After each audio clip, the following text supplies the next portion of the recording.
Hey, we're live and we're about to do what, Carl Boucher?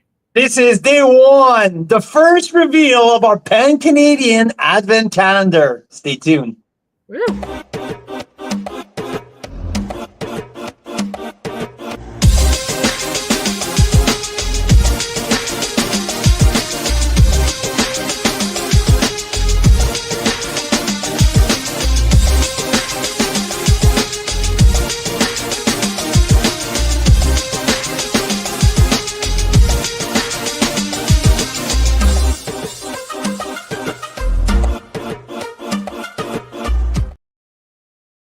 Woohoo! Canadian wine lovers, Carl's Wine Club members, Mira Boucher, how Carl are ya? Boucher.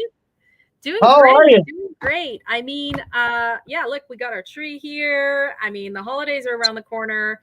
And what Now, better way? we are right in our, like 2 feet right into the holiday season. Come on, it's Yeah. starting today. It's the first of 12 days of the incredible reveal. So this is holiday right here, right now. It is Canadian wine holiday. Look at that. What's in your hand here?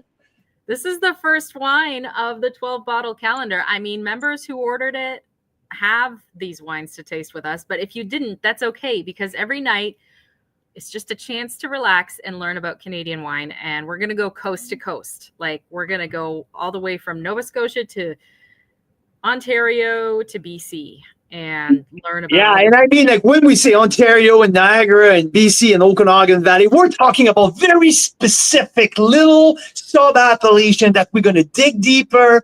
And I am so excited. I'm telling you, Mira, I mean, we put so much thought behind every single selection that the Well, why, not the we, how. it's Carl. Like, this is Carl's genius, curating these kinds of packs together, sweet talking the winemakers to not only meet with us during the holiday season every night live, different winemakers, but also sweet talking them into some of their most rare wines. So we've got some Absolutely. So I'm not up there. I'm not up there in my usual office. You probably already noticed. I have a. Very nice. Very nice. I have a little artisan stand behind the phone here in my hotel room in Merritt, BC.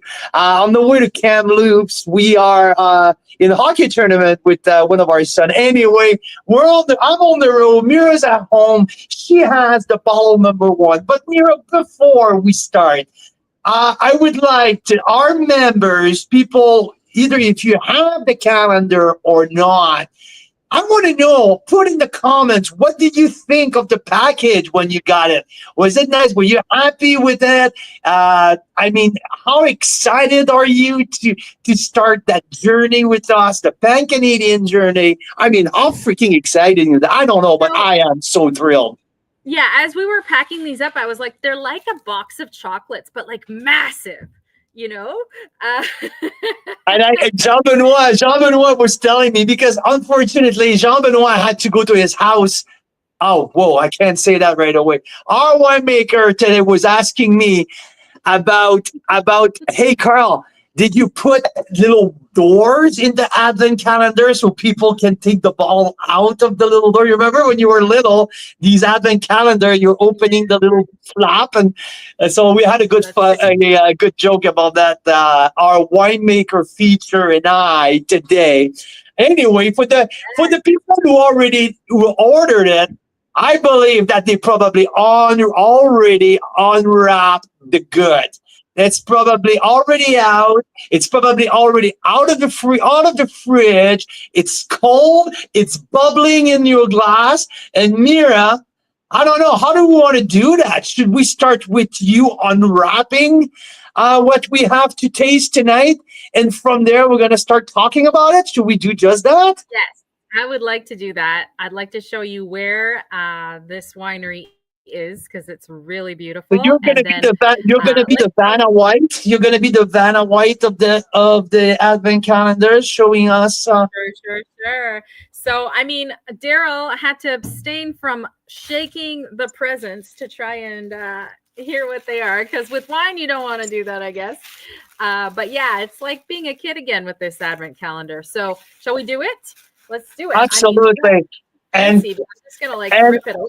just so you know, Mira wrapped the one with the wrapping paper, and I was the one who did the paper bag. So Right. Yeah, we decided that would be the best use of our skills. yeah, exactly. We had some music on. We were I tasting learned a lot wine. about wrapping wine bottles. I actually think I might record a little YouTube tutorial now because we wrapped a lot of bottles.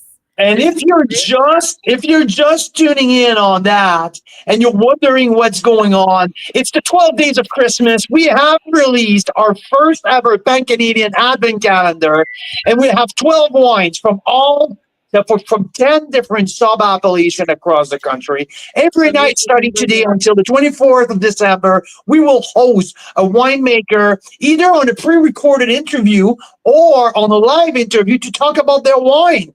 And something that Mira came up, and my Mira's so good. I mean, she has the business sense, like it's crazy. Now, what we're going to do, Mira's going to offer you guys, while during the live, you can purchase the bottles that we're talking about today. So you can get 1 or 2 or 3 or 4 or 5 or 6 of these gems who are very rare. All of these wines are extremely rare, and you can get them to your house. You can build your own case. And if you build during our 12 days up to a case of 12 or more, you get free shipping.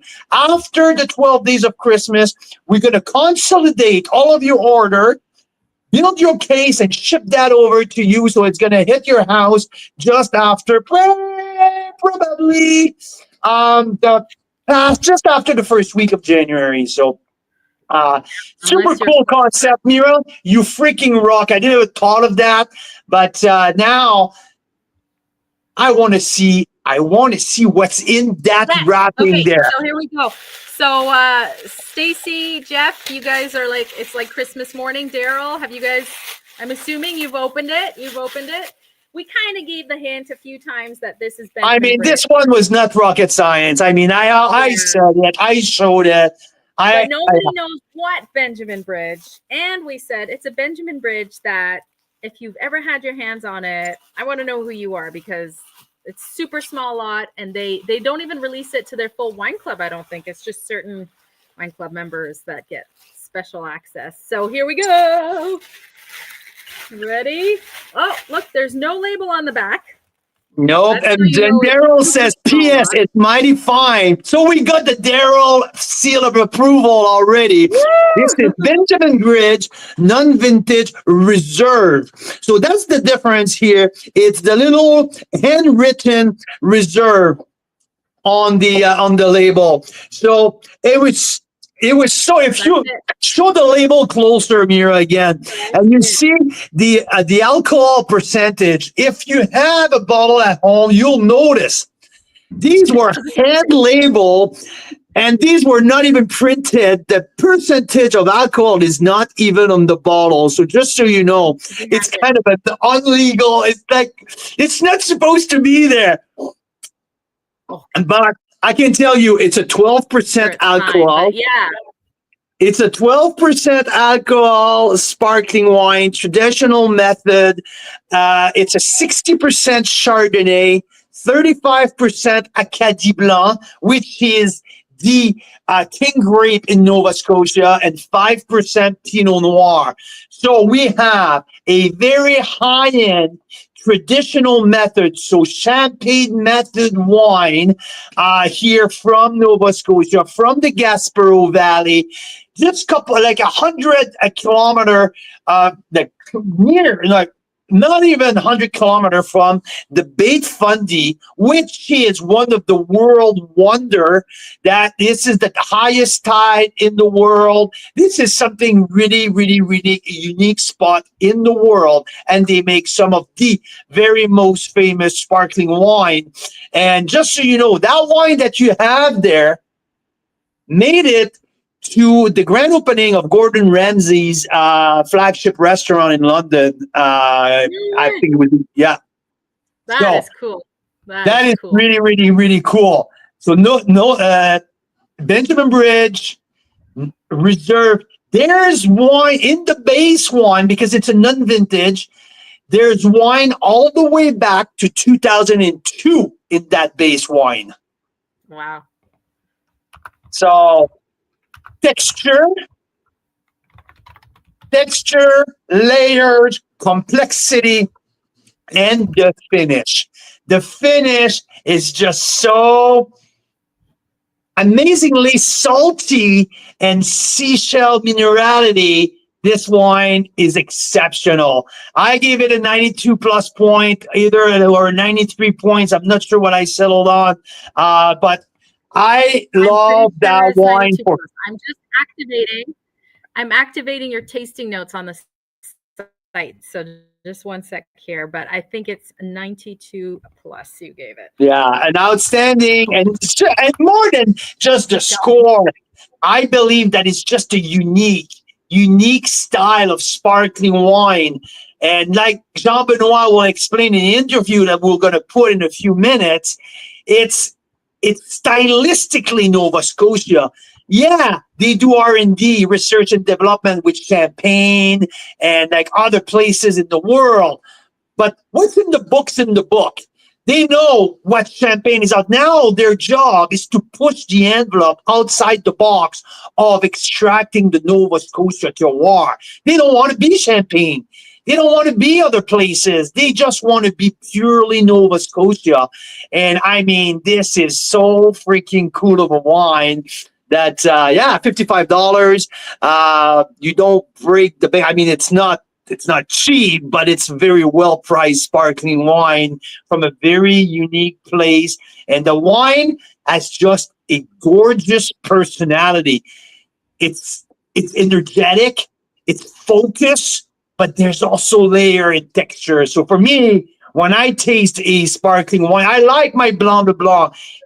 Huber focus, Huber laser tension and all that. But I so like, just like the one that we had this week, a wine as a Champagne method wine with layer and texture with nice creaminess. And you get that in the Benjamin Bridge. So that is quite of a kickstart. I'm really, really thrilled that we were able to get our hands on that to start our 12 days of Christmas. So for people who are listening to us either on YouTube, on Instagram, or on LinkedIn, wherever you're listening to us right now, I want to know if you have your Advent calendar with you, tell me what you think of the wine. If you're like, shit, I wish I'd done it, you know what? Send me a note. We have another 4 boxes ready to hit the road. We can express mail it to you. You're going to get it in sometimes mid next week,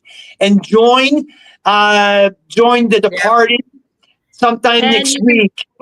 Build your own case. So by the end of this live, we'll have that working. So if you think, oh my gosh, this wine seems amazing, or I just tasted it and I want more, you can say, reserve me 1 or 2 or 3 or 6, and we'll give you a code. The code will be Advent. And that gets you free shipping if you get to 12 bottles. And until you get to 12, just keep using that code. And at the end of the 12 days, we'll put the whole thing together. So if you end up getting one of these, one of those, 2 of those, then we'll put them all together at the end. We also have a prize. So we'll start the interview with Jean-Benoit in 1 second here to learn more from the winemaker himself. We have a prize. So we read a book earlier this year where Carl, his story is told, how he started, how he got into wine, how we started Carl's Wine Club. It's at the end here, and we're featured in it. And Luke Whitall wrote this book. So he signed it, and then Carl signed it, and then I signed it. So everybody signed this book. So if you leave a comment at the end of the live, I'll do a draw, and we'll mail this out to somebody. Here we go. Look at this. Look at this.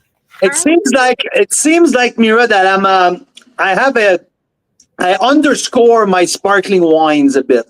I think like this week with the one, I give only 93 plus when other people give 100 points and 96.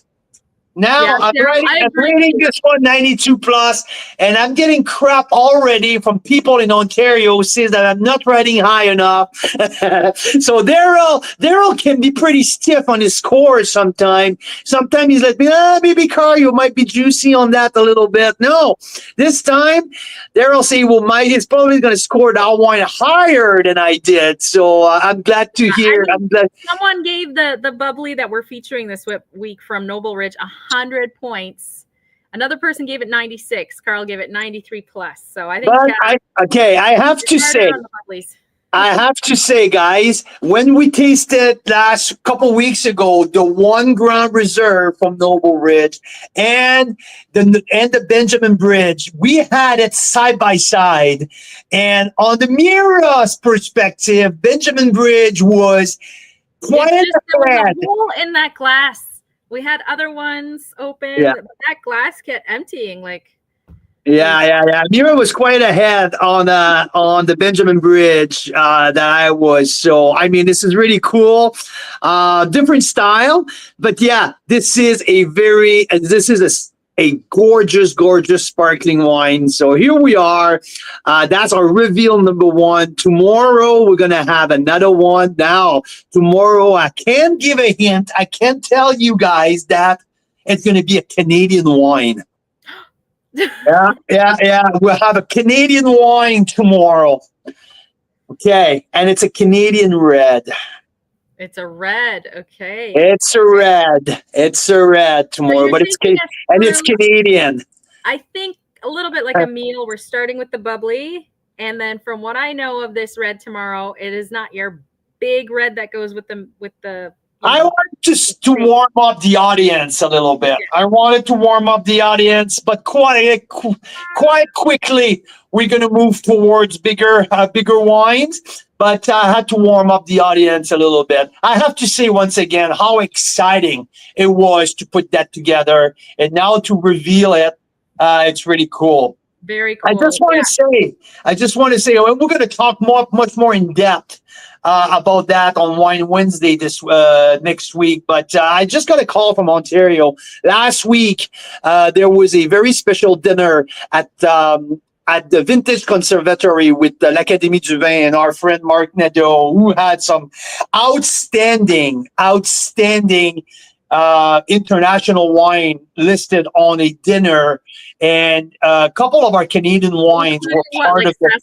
Sassicaia, that was always 2006 Sassicaia, 2006 Ornellaia, but 1999 Solaya. So, I mean, and that was a very rare Pomerol, just neighbor of Chateau Petrus as well, who was in that lineup.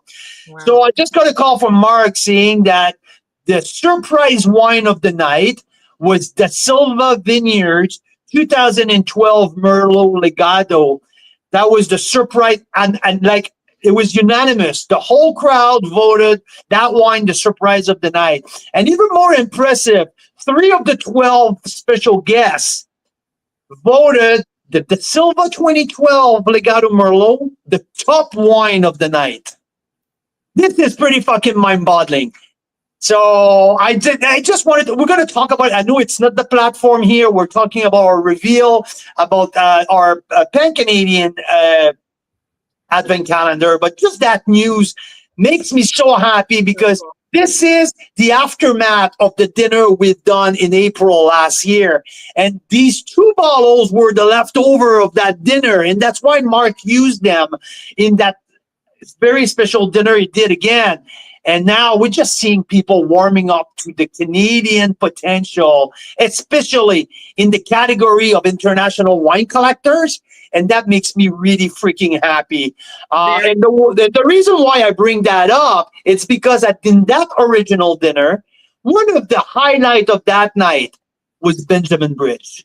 We had the 2012 Benjamin Bridge Reserve in that dinner for the welcome drink when people came into that dinner in April at the Vintage Conservatory. So it ties very well with what we're doing tonight, just to show how world class and that Benjamin Bridge is on the table at the flagship restaurant at Gordon Ramsay in London. And you'll see in the interview, Jean-Benoit didn't even want to talk about it. He was like, oh, that doesn't matter. No, Carl. And I was like, stop it. We need to talk about that.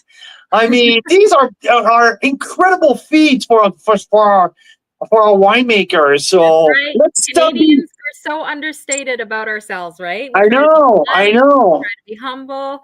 But we do need to talk about how world-class these things are. So, hey, we're going to jump into the interview with Jean-Benoit Deslauriers, the winemaker at Benjamin Bridge. We will do a draw right after. I will do a draw. So leave a comment if you haven't yet, and I'll enter you in that draw. I've got Daryl, Sandy, Carl Bagnall is there too. I've got you in there. So anyone else on tonight, leave a comment, and I'll get you in the draw for this signed copy of the Sipster's Guide that features yours truly, Carl and Mira Boucher, in there with our story of how we started Carl's Wine Club. Super cool. Thanks to Luke Whittall for that. Yeah, before you play the interview, so that happened this afternoon. It was 2:00 Nova Scotia time when we filmed that interview. Jean-Benoit had to run to his house. He's in Halifax, so couldn't make it tonight. It's a little too late. But I have to say, after the interview, Mira, you're solo. We'll let you close the show. The kids are starting. Our Summerland Jets are starting their game at 6:15 here in Merritt. So serious hockey tournament here. I'm going to be back tomorrow, 5:00, from my same room here at the Merritt. Yeah. So we'll be back from the same spot from one of our Canadian. No, don't show it. You can't. I didn't. It's a Canadian Red. So, okay. Thank you guys for being there tonight. I'm thrilled. I can't wait for tomorrow already. And Mira, you're running solo for the rest of the show. Thank you so much, Canadian wine lovers. And here is Jean-Benoit Deslauriers, winemaker. From now, I think it's 15 years, head winemaker at Benjamin Bridge, fellow Québécois, amazing guy, one of my very freaking favorite men in the industry. So enjoy the interview, guys, and happy Advent calendar time, day 1 of day 12. Here you go, Canadian wine lovers, Carl's Wine Club members. This is day 1. This is our first reveal of our first ever pan-Canadian Advent calendar. I have to say, I really had that much fun of putting together a selection of 12 wines for an event that we have done with that very special pan-Canadian Advent calendar. It was so much fun to choose all of these sub-regions from across the country. And we start with our first one, all the way across the country on the eastern part, the furthest east that we can be for wine growing region. We are in Nova Scotia. We are right now in the Gaspereau Valley with Jean-Benoit Deslauriers, the winemaker at Benjamin Bridge Winery. Jean-Benoit, bonsoir. Good evening, my friend. Good evening, Carl. How are you? I'm good. There's a pretty big gap. Like, it's 4 hours difference here. So I know you're ready for bed, probably. But you know what? Let's rock on, because you are the first one, the first of our 12 wines from our pan-Canadian Advent calendar. It's such a pleasure to talk bubbles with you, Jean-Benoit. First, tell us where you are exactly, and when your winery was founded, and who you guys are. Yeah, well, first of all, thank you so much for having me. It's an absolute honor to kick things off with you. And I think that a traditional method sparkling wine is a style that is very apropos to get the show on the road. So thanks again, Cal, for all your support. And before I start, is there a physical calendar with little doors, you know what? We needed some pretty big doors, put these things in. But you know what? Mira and I wrapped every single package every single box of 12, every bottles were wrapped with the bow on and the numbers on. So it got to our members like well wrapped and with a little tick sheet, which temperature of which bottles should be before reveal and all that. But no, there was not a box with little doors because I remember mine, my NHL one, every arena with the little chocolate in there. I remember that. I do too. Maybe it's a common denominator. That was a tradition in Quebec. So Absolutely. I remember. Absolutely. Jean-Benoit, how long have you been with Benjamin Bridge? Forever. I'm betrayed by my white beard here. Like I've been there for 17 years. And what's most fascinating about our ecosystem is the proximity of the Bay of Fundy, which is the definition of a force to be reckoned with in the natural world. It has the highest, strongest tides on the face of the planet. And all that tidal turmoil essentially creates an ecosystem surrounding the bay that is equally as unique as the bay is in the natural world, and a microclimate that is a match made in heaven for traditional method sparkling, because we can pick at low sugar content very late in the growing season. The vines look just like your backdrop, and this is the gateway to complexity and richness and textural quality in traditional method sparkling.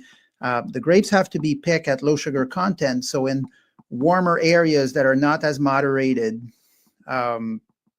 you end up maybe missing out on the fascinating sensory profile that comes with a little bit of extra hang time, which is why in Champagne, for example, they have a distinct advantage over warmer region, let's say like in the south of France for this style. So essentially we rely on the power of the Bay of Fundy to bring all the freshness and the vibrancy in our wines, and the ageability as well. So the wine that you have in your Advent calendar is called the Envy Reserve, and it's an absolutely unique effort because it is made out of perpetual reserve wines going all the way back to 2002.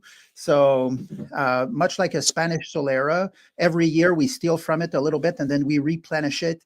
And that would be about 30% of the wine are kind of this blend of older wines, again, some of which are 22 years old. And that's incredible. That's so fascinating. I love the explanation. And that was one of my questions. That's how many vintage we can expect in a vintage like that for your house style. So now you got the answer all the way back to 2002. This is really, really, really cool. I love it. Yeah, and so you'll have all the textural richness that comes as a byproduct of time passing, both the aging of those reserve wines in barrels and concrete eggs, but also in the bottle.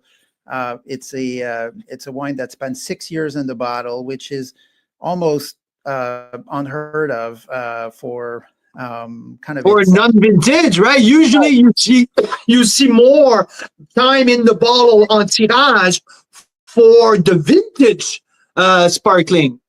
You're absolutely correct. And so essentially it's a two-headed monster that has an element of time passing both in the reserve wine and then in the bottle after the secondary fermentation. So it's a very unique wine, and hopefully it kind of speaks for itself with its very uncommon combination of freshness and richness and textural density.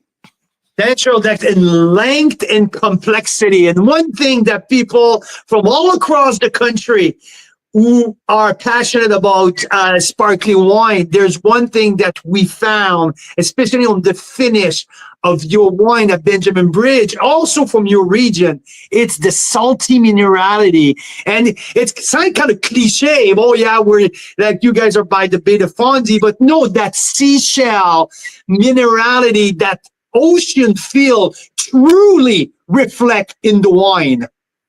Well, yes. However, it's not like I can point to the scientific pathway, to that. So it could be in part, the power of suggestion. But what I can say is that yes, that salinity and mineral character would definitely be a bit of a common denominator, like a common trait in a lot of our wines. And hopefully there's a connection to place there, and it's not just a coincidence. I mean, the sense of place is one thing with the Nova Scotia wine that I think is really strong. And one other thing, it's also the indigenous, but not the indigenous, more of the yeah, I would say indigenous, and also the grapes that you guys are using. This traditional method is dominant Chardonnay, but there's a very healthy dose of your regional superstar, l'Acadie Blanc, which is one of the grapes that you're using in your Tidal Bay appellation, and also in many other blends that you're doing. Yeah, absolutely. And so the l'Acadie Blanc is the most planted variety in Nova Scotia, and it lends itself quite well to the style traditional method sparkling, because it has a bit of a neutrality, and it acts as a bit of a sponge, for the traits that pertain to place, as opposed to maybe having a highly aromatic character that can be dominant. In the case of a traditional method sparkling, you do want a certain neutrality in the base wine, so that whatever comes after the secondary fermentation can kind of take over stylistically those autolytic notes, from all the lees and the solids that stay in the bottle for many years. So that neutrality kind of lets those kind of secondary kind of aromatic precursors, they allow those things to shine and to take center stage. And so that would be the same with a champagne. Like, a champagne is never... A great champagne will rely on finesse, but never on, aromatics that, are out of this world, like a Muscat, for example. Exactly. That's why you don't see the Rieslings of the world, or the Sauvignon Blanc of the world, or something like that, especially on traditional method. But you want the analytic, like these lees component to come out on the aromas. Yeah, so for that to be the case, you're probably better served by a more neutral base, but you do want all the richness and the density, and so that is why Chardonnay and Pinot Noir have been traditionally assigned for the task. Hey, quick question on the side here. When you do research and development for improving what you do on the traditional method stuff, where do you go usually? Are you dig deeper into the Champagne vintage, into the Côte de Blanc, or you try to see what they're doing in Spain with the canvas? What's your research and development component? Well, I think that true R&D, probably has an element of doing things for the first time, and there's a bit of a departure between that and let's say, like, honoring or replicating a bit of a European tradition or technical itinerary. I will give you a bit of a scoop, a little window into some of the projects that are going on at Benjamin Bridge behind the scenes. It's going to be a lofty goal, but I would say that we are in the running for becoming the first winery in the world to create an extraordinary traditional method sparkling made exclusively through natural means that will be non-alcoholic. What? Yes. Holy smokes. Wow. There's a lot of research, a lot of applied research kind of that we're engaged with many kind of scientific partners to be able to pull that off. And by that, I mean an artisanal kind of craft wine connected to place that is non-alcoholic and fermented in the bottle. That is crazy. And the Pan Canadian Masterclass have connected a lot of people together last year, and we had such a pleasure to have you with us in British Columbia. It was such an amazing experience. One of our fellow guests at Leaning Post, Ilya Senchuk, Ilya, who spent time with us as well, just released his first sparkling non-alcoholic. He's been working on that, and his release was yesterday. Obviously, not traditional method, which is completely different, but it's kind of cool that we're talking about it 2 days back to back. That's outstanding. Yeah, absolutely. And so we're trying to kind of migrate our our sparkling kind of skill set into the creation of something that maybe we could do for the first time, like contrary to, again, replicating a bit of a European golden standard. This time around, we feel like we could be first to the finish line. So that it's so cool, so cool. And talking about the ocean, okay, so you guys across the ocean, it's England, and I don't know if a lot of people know that you have champagne, which is such the reference in sparkling wine. Do you look a lot about the British sparkling wine into as an influence, because they make some outstanding traditional method out there? No, I would say that there's probably enough of a reference point in champagne itself in the first place. I don't think we'd be looking to have more comparables. Like in some ways, it's already a You challenge. got it. Yeah. You got the book. You got the what's it looks like. Yeah, like champagne already provides a blueprint of sorts, right, for the style and the sensory profile, and it's already somewhat of a limitation that that's the case objectively, right? It will That's certainly true. That's true. help kind of define what the expectations are in terms of what you have to produce. So we would not be looking for more ways to be in the box, because the box is already you're looking. What I'm hearing for you, you're looking to be outside the box. You're not looking for more thing to be in the square, right? On paper, you want to aspire to more than, for example, your Chardonnay or your Pinot Noir being called Burgundian, because it's a pretty modest achievement in life to say that maybe you measured up to what the standard in place is. You kind of want to exceed it or come up with something that is absolutely unique. And so in that regard, you're absolutely correct. And you absolutely understood where I was going with that. Yeah, that's awesome. So now we'll talk about exactly what to expect in there. We'll talk a little bit about what's coming up for you guys, which is so exciting. I want just to get back to where you guys are in Nova Scotia, the Gaspereau Valley. How many wineries is around you in your region, and what's the development around you? Because you guys were there almost from the very beginning. You saw the valley develop just under your eyes. So tell us a little bit more about the region.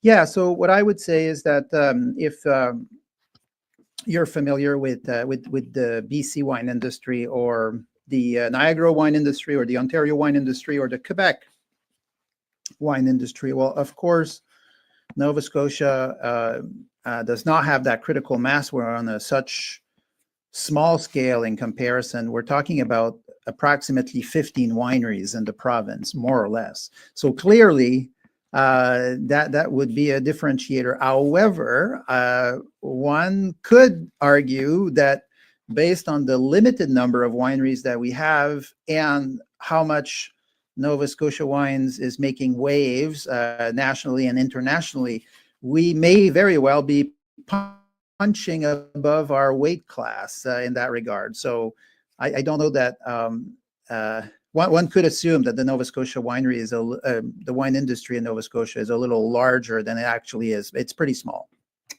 And I mean, you guys export your wine in different provinces. You guys are in the Ontario market, I believe. You guys are on the Quebec market. Yeah, every province is actually, and every provinces, both for alcoholic and non-alcoholic. We have our non-alcoholic Piquette and our non-alcoholic Nova 7 that are also nationally distributed through the Sobeys kind of banners. And so, so both alc and non-alc, we are from coast to coast. And also, I think you guys have some pretty well-known establishment in Europe who carry your wine. Am I correct about that? Yes, I try to shy away from kind of bragging about that. It's not bragging. Okay, you're too humble here. We're a small group of people here. Come on, let's be honest. What you make is freaking world class, Jean Benoit, and let's celebrate that success. So some really cool place in, I think it's in England, in London, also in France that you have some of your wine on some pretty cool tables. Yeah, and in Japan as well and Scandinavia, but I know one thing that resonated maybe in the collective unconscious because of kind of the reputation of the I guess like the proprietor himself, like is the fact that our wines are featured at the Gordon Ramsay like flagship restaurant in London. I know that one created. A big wave, big wave. That's right. That's fantastic. Well, hey, you know what? I'm really proud and I'm super great. I'm grateful to call you a friend of Carl's Wine Club. You've been gracious enough to travel the country to come and spend time with us. We're looking forward to see you in Ontario for the Pan Canadian 3.0 next year. And Jean Benoit, I want to thank you for your time today. I want to wish you, your team, and your family a wonderful holiday, a Merry Christmas. And we're really looking forward to do more things with you and to introduce to our Canadian wine lovers more of the Benjamin Bridge gems in 2025. Well, thank you, Cal, for all the support. And to all Wine Club members, happy holidays to everyone. And here's to a successful 2025. Thank you very much. And to some wonderful bubbly over the Christmas season. Thank you, Jean-Benoît. Merci beaucoup. Joyeux Noël. On se parle très bientôt. Merci, mon ami. Salut, Cal. Merci beaucoup. Bye. Haha, that was fun. I mean, what a way to get started coast to coast, than to go right to like the farthest coast in Canada, which is out in Nova Scotia. Such a beautiful place, and holy cow, such a beautiful wine. I agree with you, Daryl. I would give it a higher score than Carl did, 92 plus points. I mean, for him, that's like ascending the ladder to rock stardom for a wine. But for me, it was just like one of those wines that I couldn't put down. It was so intriguing and delicious. And so I'm very grateful that it was the number one first wine in our Advent calendar. We've got wine number 2 coming your way tomorrow to be revealed with a live winemaker interview. So I can't wait. So I'm about to do a draw, you guys. I'm about to do a draw for the Sipster's Guide, where Carl and Mira's story about starting Carl's Wine Club is featured, and also it is signed by the author, by Carl and I. So I'm just going to see if there's any other new comments. This is your last chance to leave a comment and have a chance to win that book, and then I'll drop it in the mail for you. And then if you refresh the Advent calendar page on our website, I'll show it to you in just a second. If you refresh that page, you can actually see Carl's tasting notes, brief notes there, the blend for this wine, a little bit more detail that you wouldn't be able to find anywhere because the wine can't be found anywhere. It is not on the market. It is not even for all Wine Club members, just some of their Wine Club members. So it's a super, super rare bottle. We're really thrilled that Jean Benoit gave us access to that for our Advent calendar so we can learn more about his beautiful Nova Scotia terroir and what they're capable of. Super cool. So here we go. Let's do this. Let's do this draw.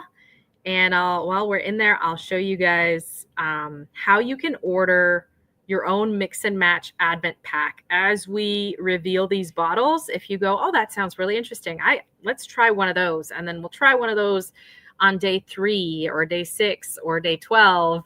And then we'll ship it to you. If you pick 3 bottles, 6 bottles, 8 bottles, whatever you pick, we'll ship it to you. And if you get to 12 bottles, well, you get the bonus of free shipping. So that's kind of fun. If not, it's a low flat rate shipping. So we'll get that shipped to you once all 12 bottles have been revealed.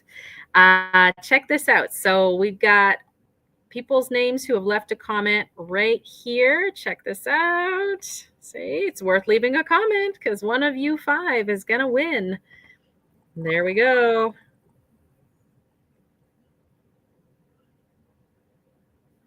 Oh, Daryl, you were so excited about this whole thing.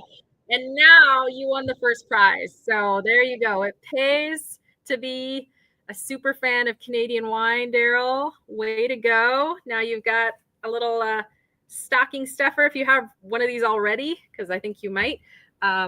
Then you've got an extra one. And if not, you've got some fun reading to do with a signed copy of that book. So thanks to Luke Whittall, who included us in his Sipster's Guide of Ontario Wines. And now you can still see my screen. Look how easy this is. We go to Carl's Wine Club, right? We go to the top where it says Advent Calendar at the very top.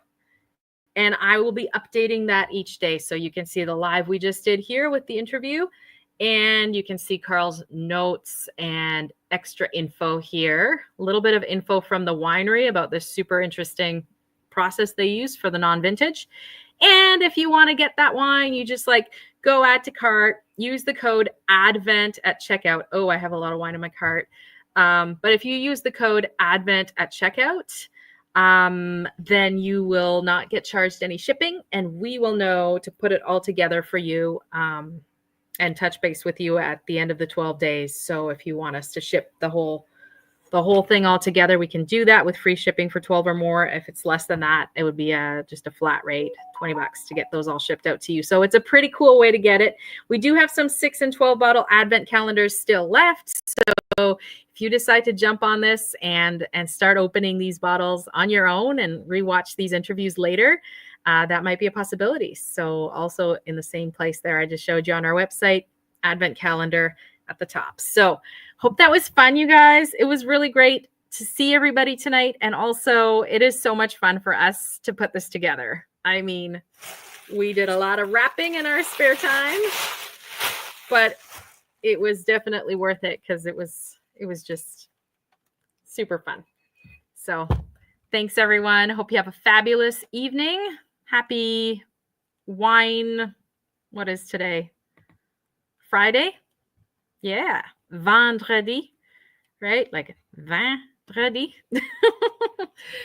Wine Friday. All right. Well, thanks again, guys. Have a great day. And we'll be back on tomorrow, 5 p.m. Pacific, 8 o'clock Eastern, every night now till Christmas Eve. Thanks, Stacey. Thanks, Jeff. Cheers, guys.